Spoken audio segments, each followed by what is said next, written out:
नमस्कार दर्शक बंधु आपण मैंने गुराज सौम्य चैनल को स्वागत। दर्शक बंधु आपण मैंने आज रात 8 देखा पाइबे रोही को घर समस्त लोक बाहर पकाई खूब जोर बाड़ौन। रोही कहूँ जमीती हेले घर छाड़ी चली जावाक पड़ो, से धन संपत्ति मोर आ लोभ नाही। तापरे सुगंधा माँ कहते तू गोटे धोकेबाज झील, तू आम विश्वास आघात देचु।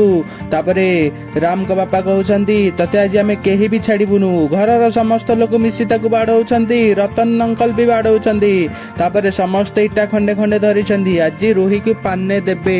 रोही कहे ना मते छाड़ी दियो, मते छाड़ी दियो, मु एमिति भूल केबे भी करबिनी, मु नुहे सिया, चिकी ही होची असली सिया। तो दर्शक बंधु एमिति किछि करी ताको बाड़ौछंदी समस्ते। जेजेबापा कहउछंदी बाड़ावे समस्ते। ता जीवन चली जिबा आगरु एपटे चिकी राम को धरी जंगल रे अछंदी। आउ राम को निश्वास बंद हो जाइछि। चिकी बहुत व्यस्त होई देवी मां को डाकुछंदी। तापरे चिकी राम को हाथ को धरी कहउछंदी देवी मां मो राम को बंचाई दियो। तापरे राम को हाथ को धरुछंदी कहउछंदी तमे मते पिंकी प्रॉमिस करिथिलो ना मते केबे छाड़ी एका करी चली जीव नाही। हे इंग्लिश मीडियम कोन हेला तमर, उठ उठ। तापरे चिकी जेते कांदुछंदी हेले राम किछि सुनु नाहंदी, काहे ना राम को निश्वास चली जाय। एपड़े राम को हाथ तळे पड़ी जाई बारू चिकी बहुत टेंशन हे जाउछन। त दर्शक बंधु आपण माने एही दमदार एपिसोड आज देखिया पाइबे। राम रो जीवन एबे विपद रे अछि।